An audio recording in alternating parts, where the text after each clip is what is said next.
రే, ఏం మాట్లాడుకుంటున్నారా? ఏం మాట్లాడుతున్నారో అర్థమవుతుందా మీకు?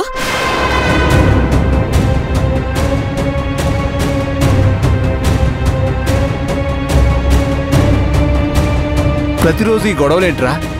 ఈ వయసులో మమ్మల్ని ప్రశాంతంగా బతకనివ్వరా? మీ ప్రశాంతతని మీరే పాడు చేసుకుంటూ ఉంటే మేమేం చేయాలి? అసలు మేము బయటికి వెళ్ళి అతనితో మాట్లాడిన విషయం మీకెలా తెలిసింది? అతను వచ్చి మిమ్మల్ని కలిశాడన్న విషయం మీకెవరు చెప్పారు? అంటే చాటుగా మా వెంట వస్తున్నారా? మేమేం చేస్తున్నామని గమనిస్తున్నారా? అంత అవసరం నాకేంట్రా? మరి అలాగే ఉంది. రాను రాను ఇంట్లో ఉండాలంటేనే నరకం అయిపోతుంది. ప్రతి చిన్నదానికి గొడవలు చేసుకోవడం బాగా అలవాటైపోయింది మీ అందరికీ. నీకంత కష్టంగా ఉంటే వెళ్ళిపోరా బయటికి. ఇందాక వెళ్ళిపోతానన్నావుగా.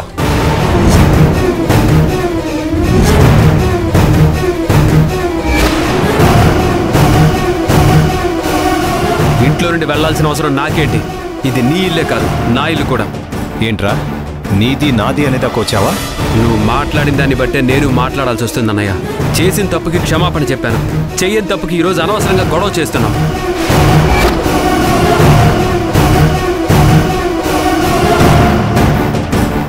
వాడెవడో వచ్చి మాతో మాట్లాడితే మేమేం చేయాలి?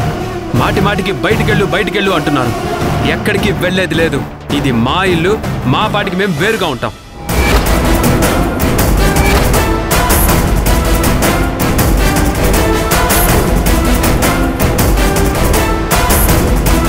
నా అనుకున్న వాళ్ళు నా వైపు ఉంటారు, నీ అనుకున్న వాళ్ళు నీ వైపు ఉంటారు.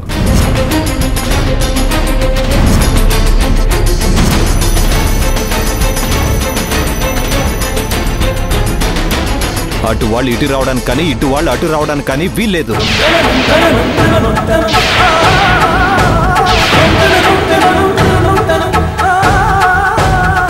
అదే నీ నిర్ణయం అయితే నా నిర్ణయం కూడా విను. నీకు లేని ప్రేమ నాకెందుకు? నన్ను నమ్ముకున్న నా భార్య వచ్చింది. ప్రతిదానికి మీ ఇష్టం వచ్చినట్టు మాట్లాడుతూ ఉంటే చూస్తూ ఊరుకోవాల్సిన అవసరం నాకు కూడా లేదు.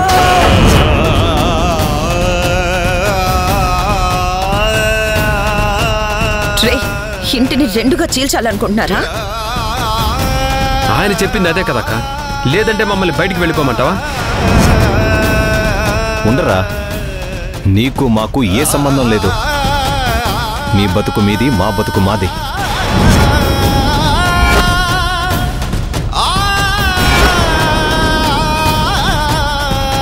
ఇంకొకసారి మా విషయాలు కలగజేసుకుంటే మీ ఇద్దరికి మర్యాద ఉండదు చెప్తున్నా.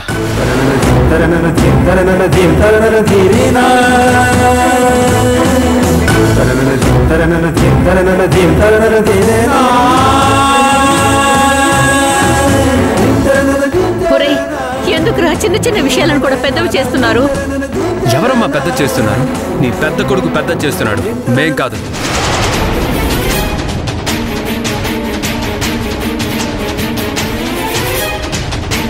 ఏ ఆయనకేనా రోషం?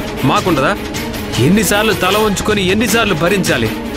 అవసరం లేదమ్మా. నా భార్యతో నేనుంటాను. ఆయనతో ఉండాలనుకునే వాళ్ళు ఆయనతో ఉండండి, నాతో ఉండాలనుకునే వాళ్ళు నాతో రండి. భూమిరా.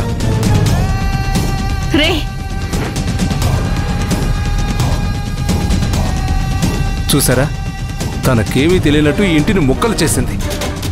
నీకు కూడా భూమిని అపార్థం చేసుకోవడం బాగా అలవాటైపోయిందన్న.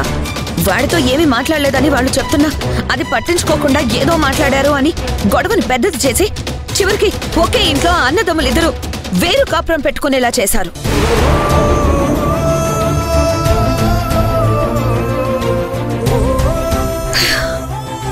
ఇది ఇంతటితో ఆగేలాగా నాకైతే అనిపించడం లేదు. ఇంకేమవుతుందో, ఇదంతా ఎంత దూరం వెళ్తుందో.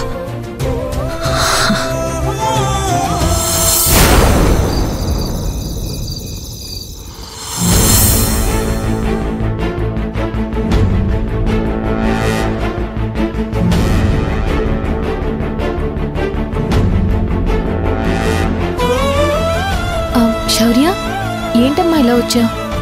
నువ్వు రావడం ఎవరైనా చూసారంటే మళ్ళీ లేనిపోని గొడవ జరుగుతుంది. శౌర్య వెళ్ళు, బావగారు చూస్తే కోపడతారు. వెళ్తాలే వదినా. సిద్ధార్థ్ కలిసాడన్నారు కదా, ఏమన్నాడు? మిమ్మల్ని ఏమడిగాడు? మీరేం చెప్పారు? ఇప్పుడు అవన్నీ ఎందుకు? అతనుంచి కలవడం వల్లే కదా ఇంత గొడవ జరిగింది. అయినా గాని నువ్వు మళ్ళీ అతని గురించి అడుగుతున్నావా? ప్లీజ్ వదినా చెప్పవా?